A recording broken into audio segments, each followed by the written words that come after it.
25 తర్వాత దేశం ఎట్టుంటుందో ఊహించి నేను అందుకు అనుగుణంగా ప్రజల్ని రెడీ చేసేస్తుంటాను అంటూ చంద్రబాబు గారు అదే నా విజన్ అని చెప్తారు.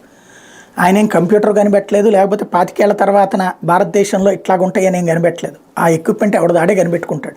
కాకపోతే అది నా కళ్ళల్లో నేను అప్పుడే కలగన్నాను అని చెప్తూ ఉంటారు. సరే, ఆ విజనే గొప్పని నమ్మేవాళ్ళు ఉన్నారు. ఆయన అట్లా కలలు కన్నారు, ఆ కళల్ని నిజం చేశారు అని ఆయనే చేసేశారు, మనందరం ఉద్యోగాలు చేస్తుంటని కూడా నమ్మేవాళ్ళు ఉన్నారు. అది పక్కన పెడదాం. కానీ ఒక విషయంలో బాబు గారికి ఖచ్చితమైన విజన్ ఉంది. రాబోయే రోజులలో మనకి ప్రాబ్లం వస్తుందని ఇతర పార్టీలకు తన మనుషులు పంపించడంలో అద్భుతమైన విజన్ ఉంటుంది.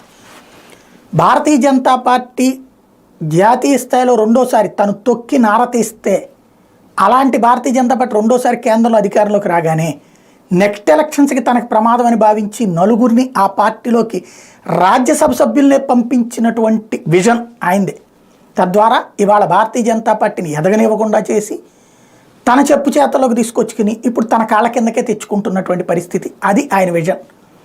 అట్లాగే భారతీయ జనతా పార్టీ ఎదుగుదలని కంట్రోల్ చేయడం కోసం ఒంటరిగా పోరాటానికి సిద్ధమవుతున్నటువంటి భారతీయ జనతా పార్టీ దగ్గరికి పవన్ కళ్యాణ్ని పంపించి దాన్ని ఎదగనీయకుండా, దాన్ని ముందుకి పోనీయకుండా, వెనక్కి పోనీయకుండా, ఎటూ తేల్చకుండా, కలిసి కార్యక్రమాలు నిర్వహించకుండా, ఎలక్షన్స్ వచ్చేటప్పటికి తెలుగుదేశంతో పొత్తు పెట్టుకుంటూ వ్యూహాత్మకంగా వ్యవహరించేటటువంటి వ్యక్తిని భారతీయ జనతా పార్టీకి మిత్రుడిగా పంపించి మోడీ దగ్గరికి తన మాట వినడు కాబట్టి మోడీ దగ్గరికి తన తరపున రాయబారం పెట్టడానికి ఒక మనిషిని పంపించినటువంటి విజన్, పవన్ని పంపించిన విజన్ చంద్రబాబు సొంతం.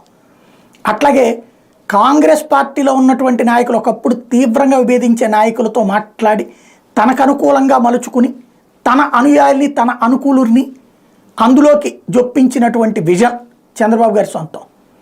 అట్లాగే వైఎస్ఆర్ కాంగ్రెస్ పార్టీలో ఎవరైతే ప్రమాదకరంగా మారతారో అట్లాంటి వాళ్ళని తనకి ముందునిచ్చి సపోర్ట్ ఉండే విధంగా రఘురామకృష్ణరాజు లాంటి వాళ్ళని వైసీపీలోకి పంపించి ఆ వైసీపీ నుండి తనకు అనుకూలంగా తెప్పించుకునేటటువంటి విజన్ చంద్రబాబు గారి.